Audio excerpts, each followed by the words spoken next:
हमारी गुलामाना ज़हनियत देखिए कि हम कहते हैं महाराज आप देख लें, आप इससे कैदी नंबर 804 से आप नाला थे, इससे आपको शिकवे थे, इसने आपकी बात नहीं मानी थी।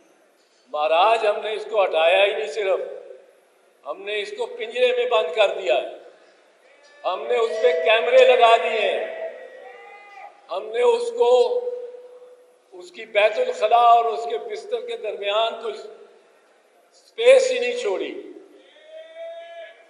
आपने तो कहा था कि एक थप्पड़ मारो उसको, हम उसका सर कलम करके ले आए। अब बलोच साहब, इससे क्या पाकिस्तान की कोई इज्जत बढ़ती है? केस में भी कुछ नहीं। उसकी एक आखिरी बात बता दूं, उसकी वजह यह है आईन के तहत डी क्लासिफिकेशन करने की जो सेंसिटिव इंफॉर्मेशन है कि एक ही अथॉरिटी है। कौन ये फैसला कर सकता है कि ये मेरे हाथ में जो साइफर है ये मैं सारी कौम को दिखा दूं या सिर्फ 5-6 वजीरों को दिखाऊं, उनसे मशवरा करूं? कौन ये फैसला करने वाला है? अगर आप हलफनामे देखें आइन के तहत, जो हलफनामे है वजीर आजम का और वज़राए वफाकी वज़रा का, तो वो सोल अथॉरिटी वजीर आजम पाकिस्तान की है। अब जो शख्स ये अथॉरिटी एक्सरसाइज कर सकता है कि मैं इसको, ये एक बड़ा थ्रेट आ गई है एक सुपर ताकत से, मैं अपनी कौम को एतमाद में लूँ, वो आ जाके साइफर बंद, साइफर क्या वो पढ़ देता सारा साइफर भी कैदी नंबर 804, तो उस पर जुर्म नहीं बनता था। सिरे से बनता ही नहीं, सिरे से बनता ही नहीं, बिकॉज उसकी अथॉरिटी है और उसके ओथ में उसने ओथ ही ये लिया हुआ है कि मैं कोई ऐसे मामलात जो मेरी इत्ला में आएंगे और वो जो हसास होंगे उनको अफशा नहीं करूँगा, मास्वाए जब मैं समझूं कि ज़रूरी है। अब इसमें वो अगर ज़रूरी समझता है तो बात ख़त्म हो गई। दूसरी बात, तोशा खाना के जो इल्ज़ाम है इसमें एक बड़ी सिंपल, बड़ी सादा सी बात है। एक डिफेंस होता है जो कि सरकारी महकमों में अगर आप पे इल्ज़ाम कोई लग जाए, फौजदारी कोई किसी किस्म का, आपने फाइल फाड़ दी है, आपने फाइल शेडर में डाल दी है, आपके साथ आपने किसी से रिश्वत ले ली है, तो एक डिफेंस होता है। रिश्वत में तो नहीं लगेगा ये डिफेंस, मैं पहले कह दूं, पर एक आपने ये गलत फैसला किया है, आपने चूंकि गलत बुनियाद रखी है फैसले की, इसलिए जो इमारत जितनी भी साफ सुरैया भी ले जाएं तो वो कच होगी, वो टेढ़ी होगी। तो आप सेक्शन अफसर साहब या आप डिप्टी सेक्रेटरी साहब या आप सेक्रेटरी साहब, आपसे ये शुरू हुई है ये टेढ़ी इमारत और सारा पैसा लग गया रियासत का और आपने टेढ़ी बनाई। उसका एक डिफेंस होता है, वो होता है डिपार्टमेंटल प्रैक्टिस। अगर मैं साबित कर सकूं कि मेरे पे इल्ज़ाम जो लग रहा है ये तो डिपार्टमेंटल प्रैक्टिस है, तो हमने कहा ये डिपार्टमेंटल प्रैक्टिस है। अब अगर आप डिपार्टमेंटल प्रैक्टिस तोशा खाना में देखेंगे तो शौकत अजीज़ का ऐड भी देखना पड़ेगा, ज़फ़रुल्लाह जमाली का ऐड भी देखना पड़ेगा, अलगरज के और भी बहुत सारे ऐड देखने पड़ेंगे, आप समझ ही गए।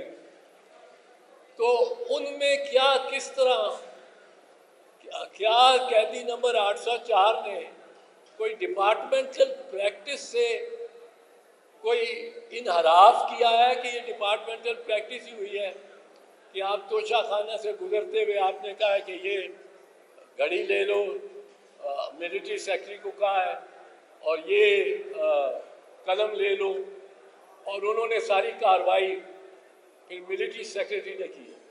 तो मोहतरमा मरियम नवाज, उन्होंने BMW कार ली भी और बेच भी दी। तीसरा मुख्तसरन केस है 192 मिलियन पाउंड का। मुख्तसरन अर्ज करूँ, 192 million pound as a suspicious transaction UK financial crimes committee ने उसको देखा।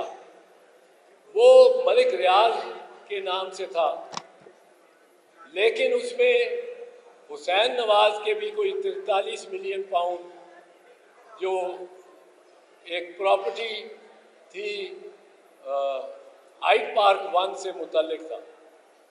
उसके बाद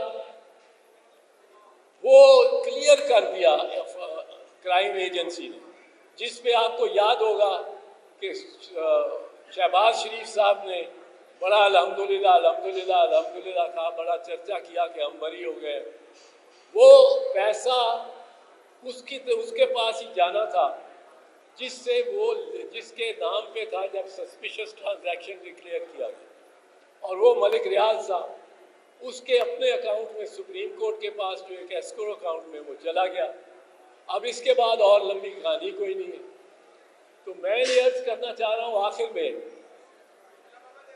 कि ये जो मैंने बातें की हैं, मैं ये सिर्फ चाहता हूँ कि आप भी और दूसरे लोग भी ये इन